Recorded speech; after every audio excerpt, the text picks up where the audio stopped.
आपने पहले ही अंदेशा जताया था, क्या कहना चाहती हैं? सर, हम यही कहना चाहते हैं कि पुलिस की वर्दी दी गई है तो उसका गलत फायदा न उठाएं। जिसके ऊपर 36 केस है उसका भी इनकाउंटर करवा देते, जिसके ऊपर एक केस है बेगुनाह है उनका भी इनकाउंटर करवा दिए हैं ये लोग। अगर इसमें 15 लोग शामिल हैं, 14 लोग शामिल हैं तो सबका इनकाउंटर होना चाहिए।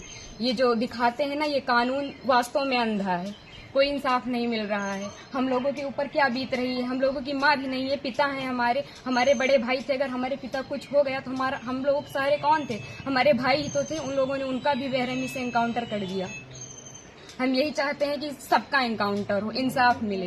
इस सरकार में हम अभी तक तो सरकार के खिलाफ कुछ नहीं बोल रहे थे, लेकिन वास्तव में जो हो रहा है बहुत गलत हो रहा है। ये नहीं होना चाहिए, चाहे फिर इसमें विपक्षी पार्टी हो या फिर कोई भी हो, कोई भी नेता हो, जो करवा रहा है बहुत गलत करवा रहा है। हम लोगों को इंसाफ मिलना चाहिए, ऐसा नहीं होना चाहिए था। जो किए हैं बहुत गलत किए हैं। भगवान तो उनको सजा देंगे ही, लेकिन उनको भी सजा मिलनी चाहिए कानून की तरफ से। अगर कोई गुनाह करता है तो उसकी सजा कोर्ट देता है, ना कि पुलिस ऐसे इनकाउंटर कर देगा। आपके भाई का क्या स्वभाव था, किस तरह से, कैसे आप लोगों के बीच में रहते थे वो? सर, हमारे भाई का स्वभाव एकदम सरल था, पढ़ने लिखने में भी अच्छे थे। हम लोगों के साथ एकदम फ्रेंड के जैसे बिहेवियर उनका था, और गए थे तो बात भी होती थी, और हम लोगों से बहुत ज्यादा उनको लगाव स्नेह था, जैसे कि हर एक भाई बहन में होता है। और आज ये सुनने के बाद जैसे लग रहा है कि हम लोगों के जमीन पैर से एकदम खिसक गई हो।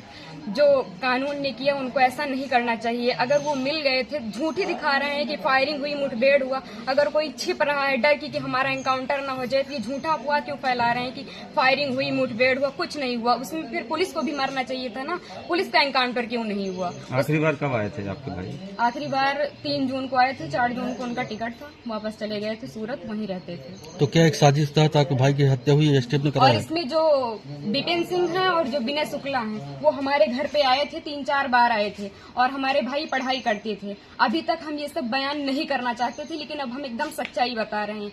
वो लोग उनको लालच देके कि ऐसा गाड़ी होगा, बंगला होगा, वगैरह वगैरह, जबकि भगवान का दिया सब कुछ हम लोगों के पास है, सब कुछ है। लेकिन फिर भी उन लोगों ने लालच दिया, और लालच में ले जाकर उनको सूरत में एक केस में फंसा दिया। उसके बाद वो थे कि नहीं थे न, ये हम लोगों को पता है।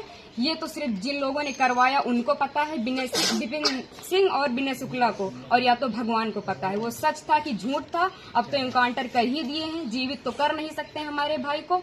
बस हम ये चाहते हैं कि जिन्होंने इनकाउंटर किया उनके ऊपर केस होना चाहिए, कि अगर कोई गुनाह होता है तो उसकी सजा कोर्ट देगा, ना कि STF वाले या फिर पुलिस वाले। बस हम यही चाहते हैं। ठीक।